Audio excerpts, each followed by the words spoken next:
আমার যে বিষয়গুলো থাকে যে আমি যেখানেই যেটা করি আমি সেটা ফ্ল্যাশ করতে চাই না কখনো।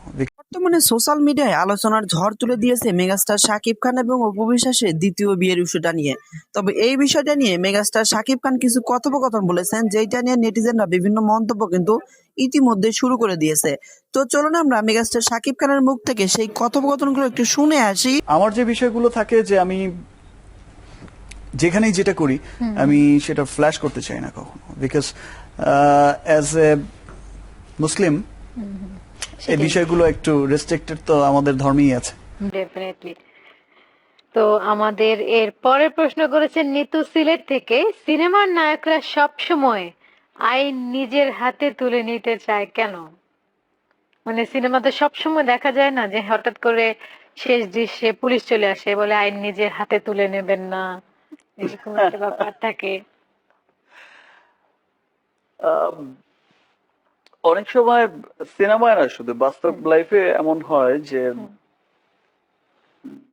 যখন সহ্যের ধৈর্যের যখন বাঁধ ভেঙে যায়, তখন দেখা যায় যে আমরা বিভিন্ন সময় তোমার টেলিভিশনও সংবাদে দেখি মাঝে মাঝে হ্যাঁ। যে জনগণ দ্বারা নিহত, ও আচ্ছা, গণপিটুনি টাইপের। গণপিটুনি টাইপের। তো আচ্ছা। মানুষের যখন আসলে ধৈর্যের একটা বাঁধ ভেঙে যায়, তখন মানুষ অনেক সময় ইমোশনালি আইন তার নিজের হাতেই তুলে নেয়। আর নায়ক হলে তার মধ্যে নায়ক নায়ক একটা ভাব আসলে থেকে তখন মনে হয় বেশি নেয়। নায়কের যে বিষয়টা, সিনেমা একটা জিনিস কিন্তু শিক্ষা বরাবরই দেয়, এটা পুরো সমস্ত পৃথিবীর সিনেমাতে কিন্তু একই রকম ভাষা, সেটা হচ্ছে সত্যের জয় মিথ্যের পরাজয়। অল ওভার দ্য ওয়ার্ল্ড এর সিনেমাই কিন্তু এখন মানে পর্যন্ত ট্যাগলাইন শেষ লাইন এটাই একদম থাকে, যত বটম লাইন এটাই সিনেমাই থাকে। আছে, সমস্ত সিনেমার একটা শিক্ষণীয় বিষয় হচ্ছে সত্যের জয় মিথ্যের পরাজয়। দ্যাট মিনস হচ্ছে হিরো হচ্ছে সত্য, আর ভিলেন হচ্ছে মিথ্যে। মানে এরকম একটা বিষয় কিন্তু মন্দ আর ভালো, ভালোর যে সব সময় জয় হয় সেই এটাই বিষয়গুলোই সব দেখানো হয়। ছবিতে সবভাবে দেখানো হয়। পরের প্রশ্ন করেছেন, প্রশ্নটা অনেক মজার, যে শফিউল সান্তাহার থেকে, যে এখন তো সিক্স প্যাকের যুগ চলছে, শাকিব খানের কি অবস্থা, আপনি এর জন্য কি কি করেন?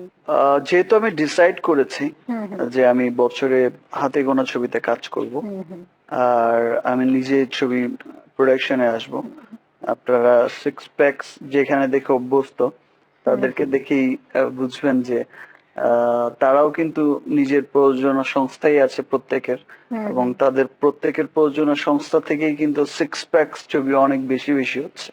আচ্ছা। তো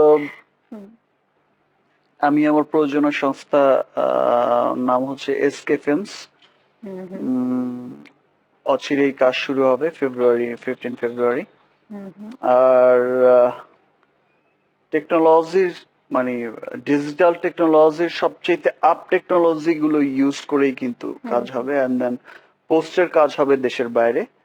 তো সেই মুভিটাতে আমি এমন শাকিবকে প্রেজেন্ট করতে চাই এবং করব, আসলে সেই শাকিবকা না, শুধু যে যেই হিরোকে হচ্ছে বাংলা ট্রেড দেখেনি।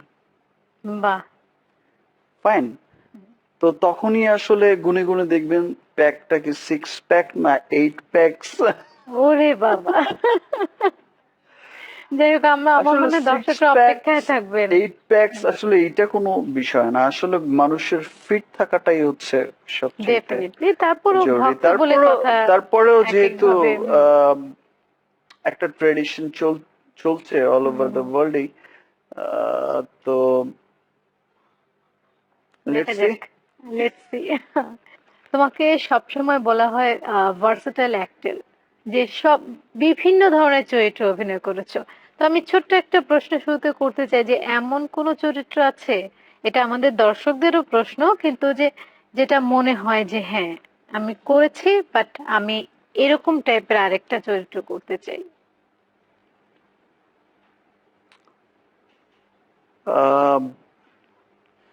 আসলে চরিত্র তো অ্যাজ এ অ্যাক্টর, চরিত্র চরিত্র নিয়ে আমার মনে হয় যে তৃপ্ত সারা জীবনও কোনো অভিনেতা হয় না। সবসময় মনে হয় যে আমি আজকে যেই কাজটা করলাম এর চাইতে বেটার আর একটা ক্যারেক্টার, এর চাইতে বেটার কোনো কিছু হচ্ছে আমার নেক্সট ফিল্মে থাকবে, নেক্সট নেক্সট। আমার স্বপ্ন যেটা সেটা হচ্ছে যে বরাবরই হুম, যে আমি দেখতে চাই যে আমি হচ্ছে ইন্টারন্যাশনালি আমি এয়ারপোর্ট থেকে নামবো, যে কোনো দেশেই হতে পারে, আমেরিকা, লন্ডন, হুম, যে দেশে হচ্ছে আমাদের কমিউনিটি অনেক স্ট্রং। হুম, একটা জিনিস না বললেই নয় যে সেটা হচ্ছে যে অনেকেই বিষয়টা ফিল করে না, জানে না, বাট আমরা যারা জড়িত আছে, আমরা সিনেমার সাথে হয়তো বা আমরা বিষয়টা বেশি হুম, সবাই জানে। হুম, সেটা হচ্ছে যে বাংলাদেশের সিনেমার মার্কেট বা এই হুম, এই জায়গাটা শুধু কিন্তু এই এই গণ্ডির মধ্যে সীমাবদ্ধ না। আমাদের কিন্তু একটা ইন্টারন্যাশনাল বড় একটা মার্কেট আছে। অবশ্যই আছে। দেন যেই ফর্মুলাতে হচ্ছে ইন্ডিয়ান মুভি, বলিউড মুভি হচ্ছে ওয়ার্ল্ড ক্যাপচার করেছে, সেই পসিবিলিটিটা কিন্তু আমাদের মধ্যেও আছে। America, London, Italy, Australia, hmm, hmm, Malaysia, Singapore and middle east, এই সমস্ত দেশগুলোতে বাংলা কমিউনিটি এমন স্ট্রং, হুম, দেখা যায় যে বলিউড ছবির বা হিন্দি ছবির বা এশিয়ান মুভির হুম, এরাই সবচাইতে বড় অডিয়েন্স। ফাইন। আর এরা সব সময় দেখতে চায় যে বাংলাদেশি ছবি, বাংলাদেশি ছবি। চোরাই পথে অনেক ভিডিও আমাদের এখান থেকে ওখানে যায়, আমি সেগুলো বলছিলাম যে প্রদর্শিত ধরো হচ্ছে। দেবদাস করলা এরকম, মানে ধরো এরকম কোন চরিত্র আছে যেটা মনে হয় না যে না, সে হুম, হুম, বলছি যে সেই ক্যারেক্টার নিয়ে আসলে কোনো স্টারই কিন্তু তৃপ্ত হয় না। হুম, তা আমি আসলে যেই আমার তৃপ্তটা তো তখনই আসবে যে আমি এয়ারপোর্ট থেকে নেমে বাইরে আসলাম, ট্যাক্সিতে ওঠার আগেই যদি আমি দেখি যে আমার বিলবোর্ডটা ঝুলছে বা আমার দেশের কোন সিনেমার বিলবোর্ড ঝুলছে। আচ্ছা আচ্ছা, আমি একটা মলে Got গেলাম, it. যখন দেখি যে আমার 10টা মুভির যে লিস্টটা আছে তার মধ্যে আমাদের দেশের একটা পোস্টার আছে, আমার ছবি বা যে কারোই ছবি, আমার আসলে স্বপ্নই এখন সেটা। এবং আমি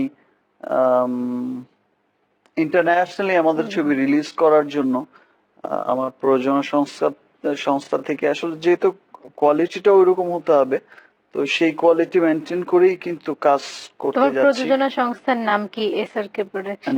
SK movies, SK movies, okay, SK films, SK films, okay okay. SK films. তো এটাই আমার স্বপ্ন এখন যে হুম, হুম, ফাইন, আমার দেশের সিনেমা ইন্টারন্যাশনালি কখন রিলিজ হবে, বাহ, কখন অনেক। দেখতে পাবো যে ইন্টারন্যাশনাল রিলিজ। আমার মনে হয় যে একটু ছোট্ট বিরতি নিয়ে আসি, তারপর এসে আরো এরকম অনেক অনেক প্রশ্ন অপেক্ষা করছে। বললাম না যেটা আমাদের এবারে সবচেয়ে বেশি কঠিন কাজ ছিল, প্রশ্ন বাছাই করা। প্রিয় দর্শক, আড্ডার এ পর্যায়ে আমরা ছোট্ট একটা বিরতি নিচ্ছি, আমাদের সাথেই থাকুন। প্রিয় দর্শক, বিরতির পর ফিরে এলাম আবারও। আপনারা দেখছেন শুধুই আড্ডা, আর সঙ্গে আছেন জনপ্রিয় চিত্রনায়ক শাকিব খান, যিনি আসলে যার পরিচয় আমরা দিয়ে আসলে শেষ করতে পারবো না। অনেকগুলো মহানায়ক, স্বপ্নের নায়ক, প্রাণ পুরুষ, এবং আমার মনে হয় বাংলা ছবির একটা টার্নিং পয়েন্ট যার হাত ধরে এসেছে, আমরা তার সাথে আজকে আড্ডা দিচ্ছি। আপনাদের পাঠানো প্রশ্নে নিশ্চয়ই আপনারা আমাদের সাথেই আছেন। এর পরের প্রশ্নটা যিনি করেছেন Sajeda Hossain Chowdhury, north south university থেকে। তিনি আমাদের একজন র্যাম্পের মডেলও ভালো। তো আপনি কি মনে করেন যে ঢালিউড না হয়ে যদি আপনি বলিউডের নায়ক হতেন, তাহলে কি আপনি আরো অনেক বেশি সফল হতেন? মানে যেহেতু সেখানে টেকনিক্যালি আমি ওরা এখানে অনেক বেশি হাই, ওদের সুযোগ সুবিধা যে কোনো কিছু অনেক বেশি, এবং ওদের কি বলবো, পাবলিসিটি, পাবলিকেশন যাই বলি না কেন, সমস্ত কিছু অনেক বেশি ডেভেলপড। তো সেক্ষেত্রে কি মনে হয় যে ওখানে গেলে কি সাকিব আরো অনেক বেশি সফল হতো?